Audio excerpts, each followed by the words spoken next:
right, welcome back to another episode of Vets and Real Estate Podcast. This week we are joined by former Air Force turned CCIM.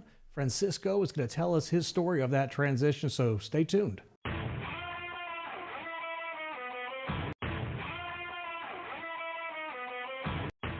Well, Francisco, thank you so much for joining us and being willing to share your story. You and I have known each other for a few years, so I'm looking forward to this one as we've continually given each other shit about being Army or Air Force through through our friendship over the last several years. So this is going to be fun and enjoyable. Yeah, I look forward to it. So tell us a little bit about your side of the story. We know you're in the Air Force. Obviously, you're wearing the Air Force shirt, looking proud and all that. But what did you do in the Air Force?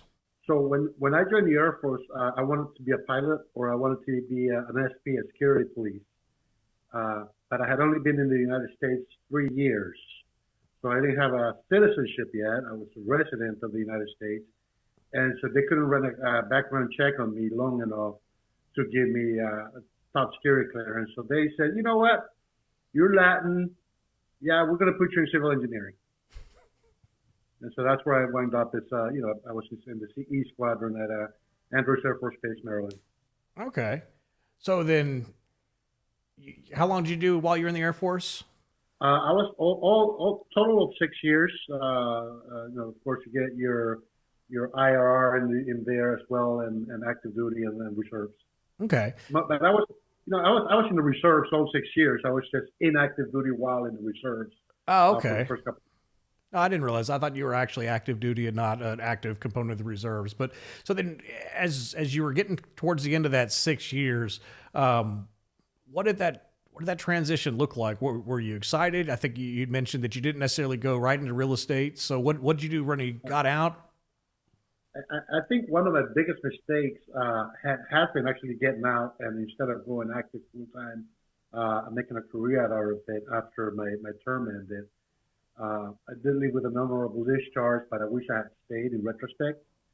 So for those of you who are considering exiting and making that decision as to whether to stay term and get your benefits and your 20 years in, I would have done that instead.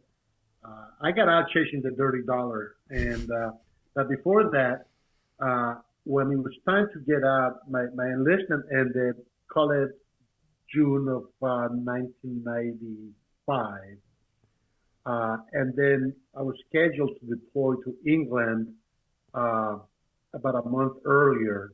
And so my colonel called me in and he goes, well, Francisco, you know that we can't deploy you to England because you don't have more than 2 months left in your enlistment. So you're going to have to re-enlist. And I said, wait a minute.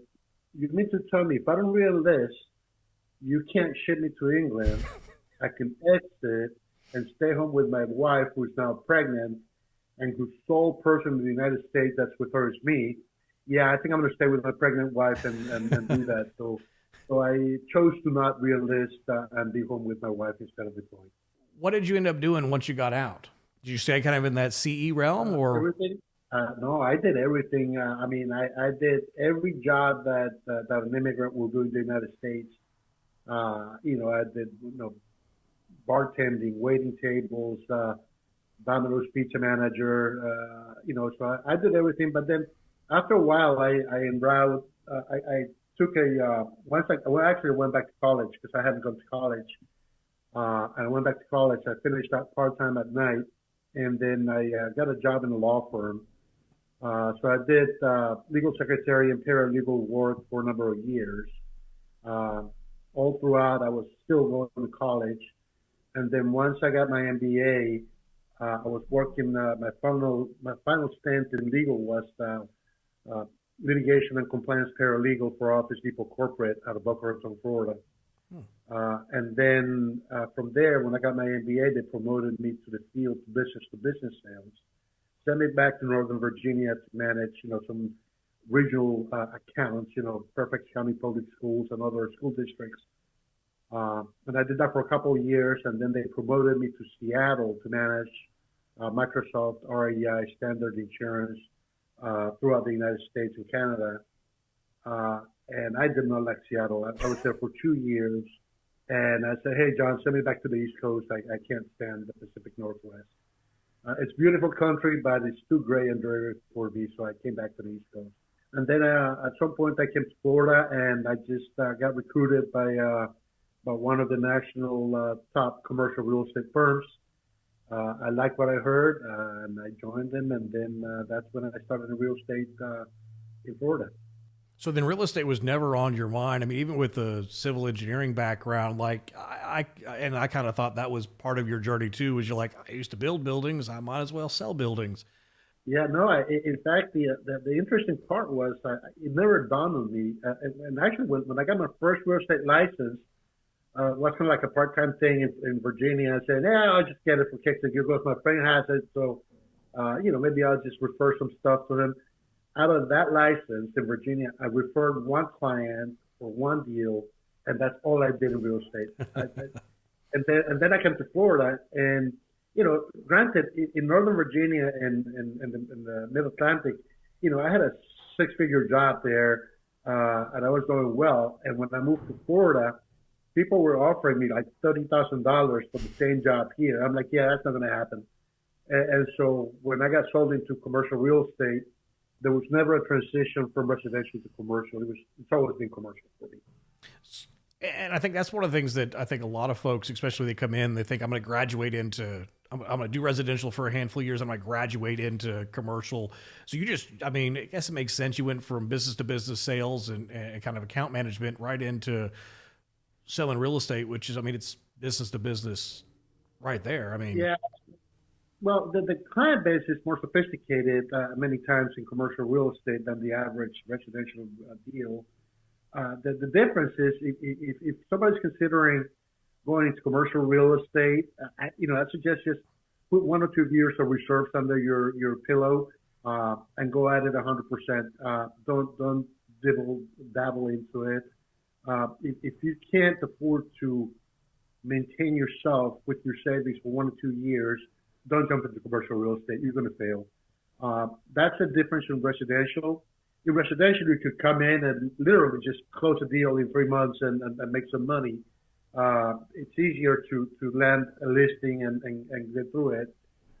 In commercial, the learning cycle is so much higher that before anybody will give you a real chance, you need to have some experience, and it's going to take a year or two to close your first deal.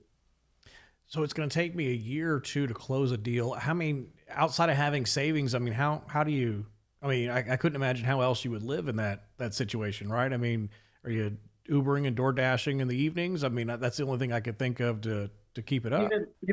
Yeah, but even then, so think about it. It's all about how much time you put into it, right? So even if you get a part-time job in the evening, it's better use of your time to dedicate that time to figure out how you're going to market yourself, how you're going to get more listings, or some listings, how you're going to make more calls. Because if not, you're doing $20 an hour work, and the opportunity cost of that is just too great to get yourself to where you're making $100, $200 an hour. Okay. So so for you, what did that first couple of years look like in commercial real estate? I mean, what was a day in the life? What were you doing? It was tough. I mean, it was probably some of the darkest days that I've seen were those first 2 years in commercial real estate for two reasons. One is I had never lived a life in which I didn't bring a paycheck every month. So going 6, 8 months without a paycheck on the first year or even 12, that was rough, even though I was prepared economically because I was told initially, say you got to have 12 months of reserve. So what I used is I actually used my 401k at that time to cover that time. So I had the money to live on, but what I didn't have was mental maturity to realize, man, I'm doing all this work, 70-hour weeks, and I'm not making any money. So I felt like a hamster in a wheel, and just not making any money. So I didn't see where it was going to come from. And towards the tail end of that 1 year or 2 years, it was becoming rough, pretty stressing, or pretty stressful, because you just didn't see it until you got that first big check, and that's the longest, most stressful part of it. Well, I can imagine because at this point you're married, you got a couple kids, like you've got a little bit of there's a little bit of stress. Mama's got to be happy at home, right? I mean, you gotta. I can imagine making that journey. When I made the journey, I was single, right? I mean, it was just me, ramen, Kraft macaroni and cheese. Not even the Kraft; it was the generic brand, right? You could live on Yeah. that, right? But I can only Oh yeah. imagine trying to make that transition while being married with kids and all that as well. Yeah, and I think that the Milwaukee's best would work when you're young and single, right? Right. Or the old Milwaukee, whatever that Schlitz beer is, back in the day, it's the $3 beer. But you're right. Now, luckily, and I couldn't have done it without my wife because she was fully employed, so she was bringing money home, which allowed me to work without making money for a couple of years. But it really, the less debt you have going into commercial real estate, the more likely you are to be successful. Okay. So if you have everything, have low debt, don't go out and buy a brand new boat, brand new car, and a bunch of credit cards. If you come in with zero debt and just your rent and your food, while you make it, it'll be much less stressful. So, was there anything, I guess, in those first couple of years of transitioning into commercial real estate that reminded you or kind of called back to your time in the Air Force where you're like, oh, this is just like this, or these are the skills? Was there anything that really transitioned over from your time in service? Yeah, the discipline, for sure, the structure. If I hadn't had the structure from the Air Force, it would have been much more difficult because then I would have been all over the place. So this way, it actually, because the structure from the Air Force translated into that training program from that first brokerage. And I go into, if you're going to join commercial real estate, just join a large brokerage, join a team for the first year, because you're going to be working hard. And if they already had the secret sauce made, so don't try to reinvent the wheel, not knowing what you're doing. Into a brokerage where they've done it, they got the secret sauce, learn it, and then go out on your own if you're going to do that. If I were to do it again, I might have even stayed longer at that first shop. It's just that mentally I wasn't ready to stay there. But the discipline is the same. You gotta be disciplined. You have to block your calendar. You have to. The biggest thing you talk about the first year, you're going to be making 50 to 100 calls every day. That's the job. That's the gig, because it's all about activity and it is a contact sport. Yeah, I mean, I think that's what a lot of folks don't realize is, especially they see residential real estate and like, I can put a Facebook post up and I'll make some money. Even with myself, when I coach agents, some of our new agents Yeah. is you're making 200 calls a week. Easy. Yeah. And so the way I was trained is, get in the car, you drive the market, because you need to know your market. And so I drove and I database the first 2 months, before I made the first call, I database 600 properties that are on my market. So I picked 3 corridors, and I databased every retail property. I went out there, took a picture of it. Christmas Day, I was out there databasing with my wife and daughter in the car.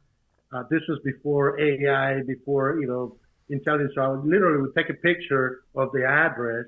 I would come in, tell my wife, all right, put this address in the database, and then I added the picture later, and I make the notes on the spot, and then on to the next one. But the good part about doing it Christmas Day is that there was no traffic. So I would stand in the road that typically has 50 or 60,000 cars, and I was actually able to take a picture of it, half decent picture of it from the road, where I wouldn't be able to do that now on that same road.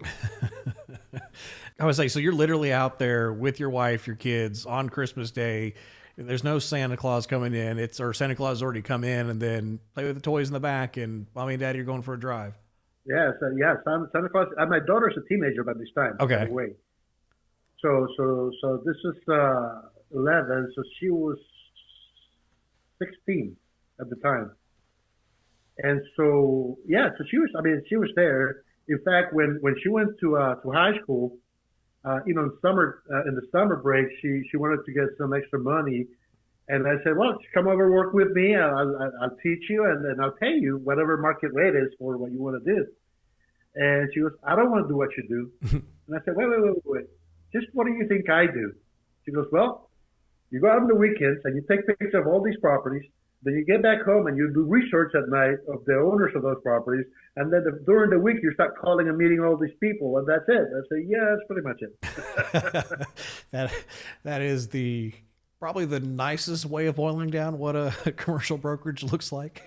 So once you've got through those first kind of 2 years, like what did business start looking like there? Obviously there was the suck for the first 2 years. What did After you started getting that first commission check, that first big one that started kind of changing things, what did business start looking like then? Well, the business doesn't change. It still is make calls, meet people. The difference is you start getting more credibility, and so your ratios start getting better because now people start talking to you more. And whereas the first few times people don't really trust you because they don't know who you are, and you're not confident enough because you don't know what you don't know. Once you get to know your stuff, then people start thinking, well, yeah, maybe I should listen to this guy because he knows a little bit more about commercial real estate than I do. So you start getting listings that way. And once you start getting listings, it's easier because you want to be on the listing side. Yeah, you can be on the buyer side or on the tenant rep side. But I find that I do both, but I find that the tenant rep side and the buyer side is more work. Because for every listing I have 10 buyers coming in, whereas for every buyer I have to go and visit 10 different properties to show and analyze. Okay, that's fair enough. In hindsight, kind of looking back at your career, what do you think was some of the best things that you've done that just kind of elevated your career for the beginning? For sure, CCIM. Taking CCIM courses early on helped me because it starts giving you that confidence. I would encourage you to take coaching as well. I mean, coaching specifically to commercial real estate. So, I did CCIM for education. I did coaching with the Massimo Group, and a combination of that helped me, again, along with the discipline, and the coaching is part of the discipline, right? Yeah. Those two things I find that necessary early on because they're going to tell you how to go about it. The coaching will tell you what to do day to day, and then the CCIM will give you the education necessary to set yourself apart from those who are in residential who just want to do commercial a deal here or two. So I want to come back and talk more about CCIM, but you brought up coaching, and we haven't had really anybody bring up the coaching side. Like, what did that look like? When you've never been around this, right? You think coach, you think the football coach, the soccer coach, something like that, yelling at you from the sidelines. I mean, is that what they're doing in coaching? Or are you meeting with them daily? Like, what does that actually look like?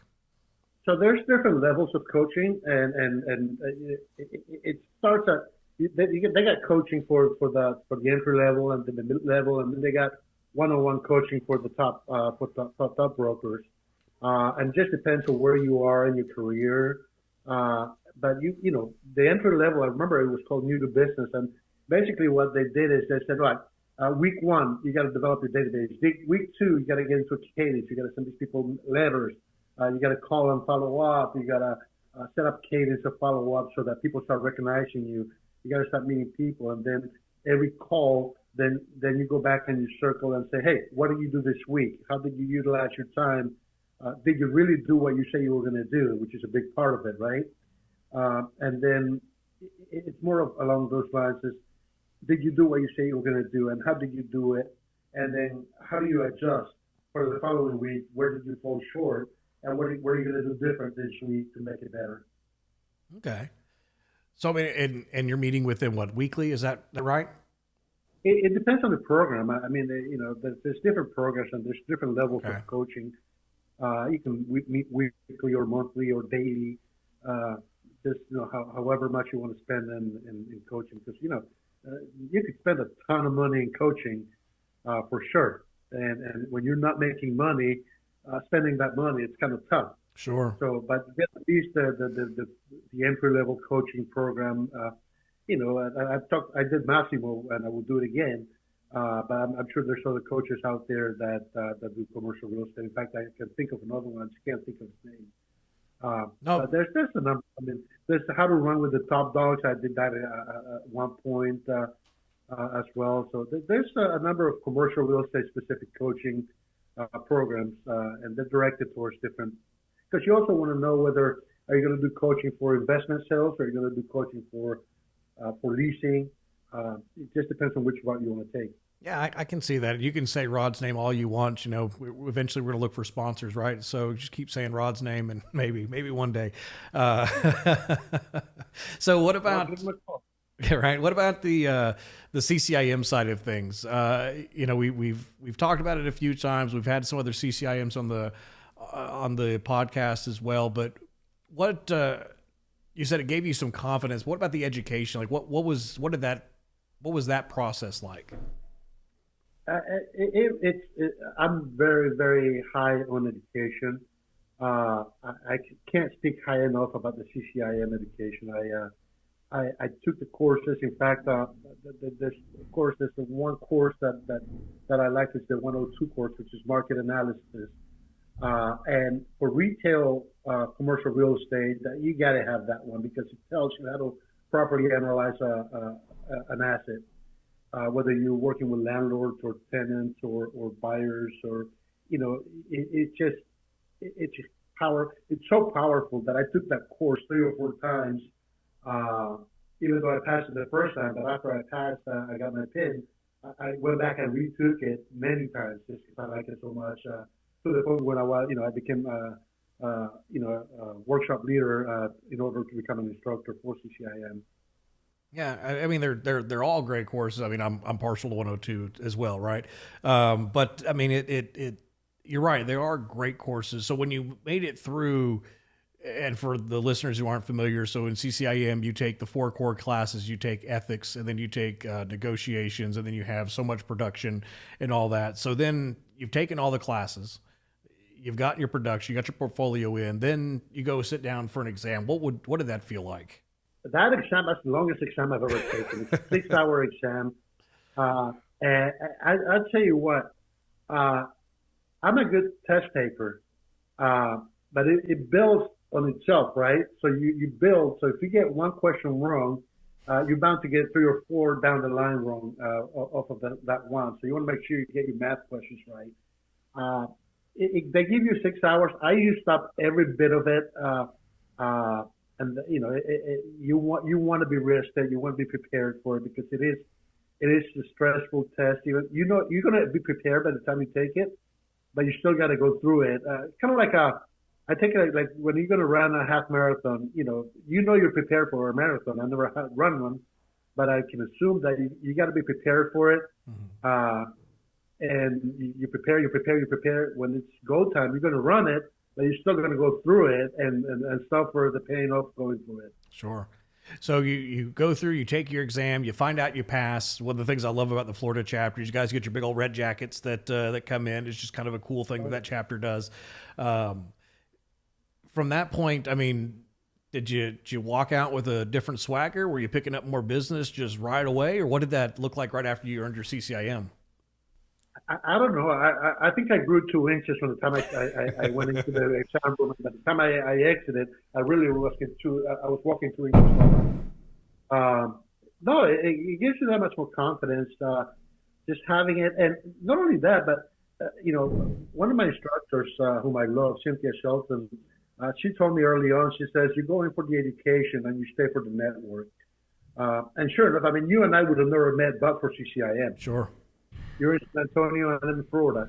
And just that was a connection. And, you stay for the network. I mean, I could call any CCIM in the world and they're going to pick up the phone. Whereas, before the PIN, I was making calls and, 25% would pick up. Fair. Did you notice more business, or did you find more business was coming your way with the CCIM? And at least I can say with me, that's what I felt like. And maybe it was confidence. Maybe it wasn't. I don't know. I felt like I was getting more interviews, maybe not closing every one of them, but I was getting more interviews for properties. I think it helps a lot. It helps a lot with the confidence, but then a lot of the clients who are seasoned or the clients who know a lot about commercial real estate, the true commercial real estate players, they know the PIN. So I went into a scenario where the father, a successful real estate investor, had multiple assets, and he was there with his, kid. And when I say kid, I mean he's 20-something-year-old kid who was learning the business. And he says, look, and I won't give you the name, but he goes, look, to his son, and he says, you see this guy? He's a CCIM. when you see a CCIM, you pay attention to them because they know what the hell they're talking about. And in fact, and this guy says, and you always want to protect your brokers. Don't try to cheat your brokers, especially your CCIMs, because they know the network, they know the people, they know the business. So it does open doors that otherwise wouldn't be open to you. Fair enough.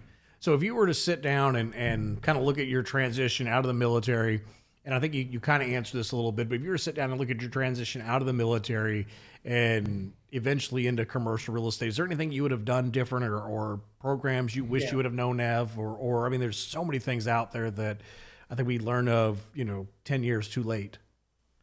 Yeah, if I were to do it again, what I would have done is, not knowing now what I didn't know then, is I would have stayed in the military a little longer and saved up as much money as I could. And then I would have jumped straight from the military into a big shop in commercial real estate directly, because this way I would have made more money 20 years earlier. And we know from compound interest that 20 years of earnings, of money earning on its own, it makes a lot of money. So I would have been much richer had I done that. Okay. And you said it a few times. You prefer or at least starting off, you preferred the bigger shops, and you said because they already got the secret sauce made, they've already got those things there. But I mean, is there anything else that was an advantage from a big shop, or if you're maybe at a small shop or you can't get hired at a big shop? That's sometimes a struggle, right? Is you just can't get hired at them. I mean, how else would you have kind of struggled or networked through that if you couldn't get hired at the big shop?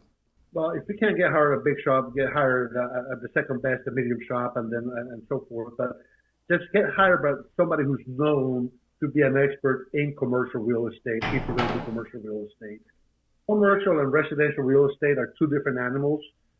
Don't join a residential real estate trying to do commercial. In fact, I'm a commercial real estate broker. I just sold my house. I hired a residential agent to sell my house, even though I'm a broker, because it's a different business altogether. Yeah, it's a sales job, but it's totally different business, different levels of knowledge, different documents. You stick to what you know best, and you'll be more proficient and therefore make more money.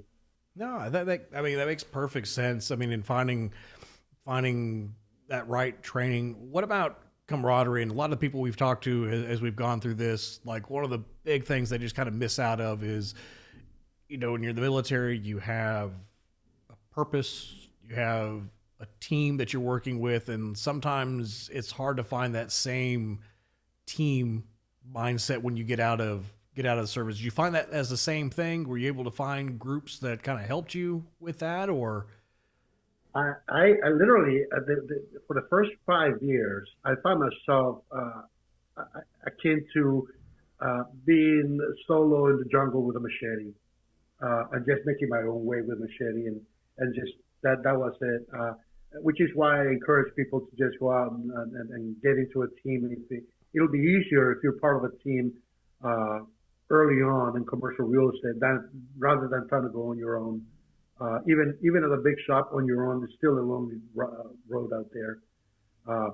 So find yourself a team in the shop, and like you said, even if it's not one of the top 5 commercial real estate shops, find yourself a team that's experienced and that's turning a lot of deals, because you're going to learn from going. Yeah, the CCIM will give you textbook knowledge, but you still got to go through the cycle and run the marathon and go through the pains of the deals and the potential pitfalls of every deal, and every deal is different and they fall through for different reasons, and so you just can't get experience without putting in the time and the sweat. And have you found, I guess, in your business, we've kind of seen with some of the residential agents we've talked to, they tend to find themselves kind of cycling to veterans on a regular basis. Do you kind of see that same thing in the commercial side of the business, where you tend to do more business with veterans, or kind of happen to fall around, or? No, so I don't seek out veterans for commercial real estate business. I happen to do business with people who have been who happen to be veterans, but not the connection is not as great as. And in retrospect, I mean, you think about it, most veterans don't come out being investors, right? Most veterans come out trying to figure out how they're going to transition into a job that's equatable to what they did in the service. Okay. So, but you don't market yourself as a veteran. You don't go out there. I mean, you're wearing your Air Force, T-shirt today, but I mean, is that normal or? I I, I mention it. I mean, I mentioned this in my website. I'm a veteran, and I proudly wear my shirt, my caps. But I don't go out seeking veterans who will give me business just because I'm a veteran. It's more along the lines of I'm more a business and a professional, and I am an expert in my field who happens to wear a CCIM pin and a veteran shirt, rather than I'm a veteran, therefore I'm going to go out and seek veterans out. Okay. And I think it's kind of been one of the interesting trends we've seen as we've done, I forget how many interviews we're at this point, was that in the commercial side, do you tend to attract the veterans? Yes. But we're in residential, and maybe it's just proximity. We're in San Antonio, right? So obviously, Military City, USA, you can't throw a rock without hitting a veteran here. So it's a little different in market. So maybe there's some difference there. So if I were in DC, I might experience the same thing. Because in DC you have the Pentagon, you have Andrews Air Force Base, you have Bowling Air Force Base, Fort Myers and a bunch of you got Quantico. So you have a lot of veterans and military personnel in the DC area. Whereas I'm in Orlando, Florida, and I mean you have Patrick Air Force Base or Space Force Base now on the coast, and then you have another one in St. Pete, and that's it. So the pool of veterans is not as great here as it is in other places. Okay, that's fair.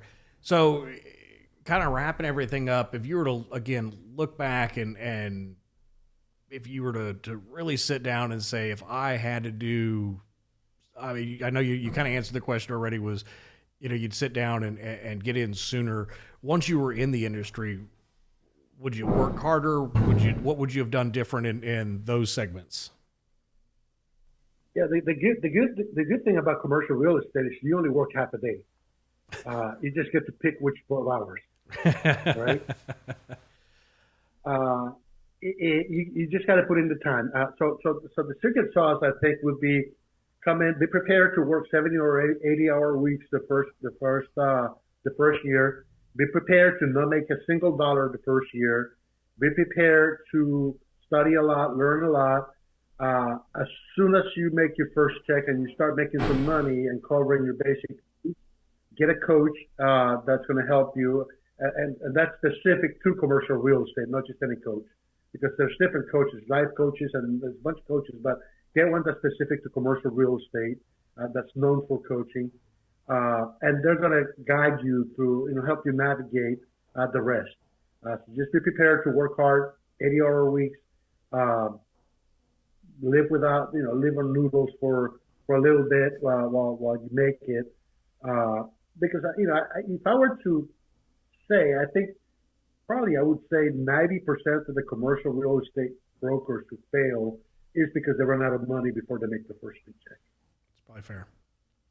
So, all right, Francisco, great stuff. We appreciate your time so much and being willing to share your story. And hopefully, those that may have some questions, you're more than welcome to have them reach out to you directly or answer those questions. I know your heart, so I'm sure that's not a problem with you whatsoever. So we'll appreciate it. Thank you so much, Francisco. Yeah. And again, thank you so much for your time. You're welcome. Any commercial real estate needs in Central Florida, give me a call. Or any questions to your point, just give me a call on my cell. My cell is on my website, 407cre.com. Readily available. I'll answer all calls and return all messages. So any questions, feel free to reach out to me directly. I'd be happy to help. I've got the heart of a teacher. Okay. Sounds good. Thank you so much, sir.